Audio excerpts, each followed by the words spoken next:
काय चर्चा होती मी सांगणार नाही, कारण आमच्या पक्षाची होती, कळलं का. पण लोकसभा निवडणुकीच्या संदर्भात बैठका होत्या, ते पार पडले.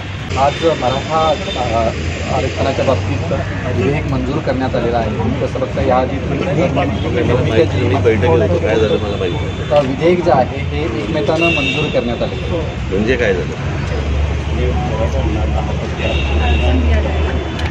10% वाढ विधेयक मंजूर झालं. कसं आहे, आता या गोष्टीबद्दल काय आता आनंदच आहे, पण तरी मला असं वाटतं की मराठा समाजाने जागृत राहावं, मराठा समाजातले माझे बांधव भगिनी यांनी जागृत राहावं.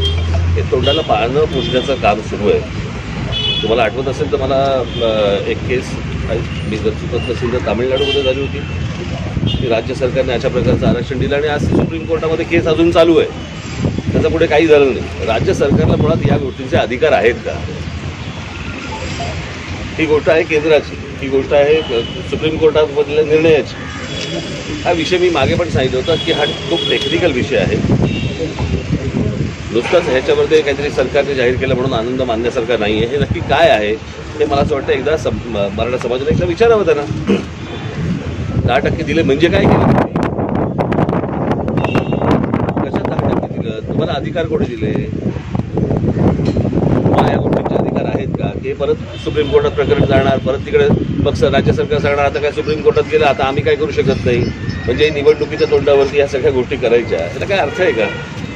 हॅलो साहेब, मुळात 2018 जो ॲक्ट लागू केला गेला होता फडणवीस सरकारच्या वेळेला, त्याचं काय झालं, पण त्याचं काय झालं आणि तसंच आता म्हणजे या 10%चं तेच होणार ना. राज्य सरकारला मुळात अधिकार आहेत का या गोष्टींचे.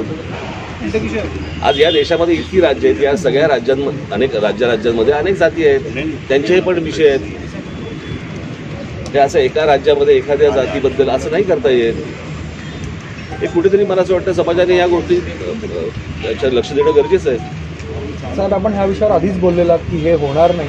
त्यानंतर राज्यामध्ये ओबीसी विरुद्ध मराठा अशा प्रकारे सामाजिक तेढही निर्माण झाले आहे. मला कळत नाही की हे सगळं काय सुरू आहे. ते मुळात राज्यासमोर इतके मोठे भीषण प्रश्न उभे आहेत. आज आपण फेब्रुवारीमध्ये आहोत आणि आज दुष्काळाचा विषय इतका मोठा महाराष्ट्रामध्ये आहे, पाण्याचा विषय इतका मोठा आहे की याच्याकडे कोणाचं लक्षच नाही.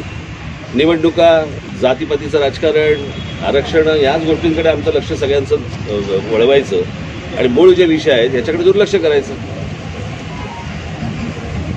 लोकांना भेडसावणाऱ्या प्रश्नावरती काही चालू आहे का या देशात किंवा राज्यामध्ये? काही नाही चालू. सर, आजच्या बैठकीबद्दल काही प्रश्न नाही, आजच्या बैठकीत काही नाही. मी आढावा घेतला जस्ट. पुन्हा उद्यापासून पुन्हा एकदा आरक्षणाच्या प्रश्न घेऊन उपोषणावर ठाम आंदोलन करणार हमारा त्याच्याबद्दल काय बोलायचं. सर, जैसे कि लोकसभा की पहले आपकी बैठक हुई, इसमें रिपोर्ट आपको पेश की गई जो इलाके हैं जिसमें वोट्स कितने मिले हैं, किस तरह से पार्टी तैयार है. इस बार में क्या कहना चाहेंगे सर कि आने वाले लोकसभा चुनाव में मंच किस तरह से तैयारी कर रही है? देखिए, अभी हमारे जो लोग हैं उनके साथ मेरी अपनी चर्चा हुई, उसके हिसाब से अभी आगे इस तरह से क्या करना है वो भी आपको तो नहीं बता सकता मैं, तो ये आने वाले कुछ दिनों में बता दूँगा.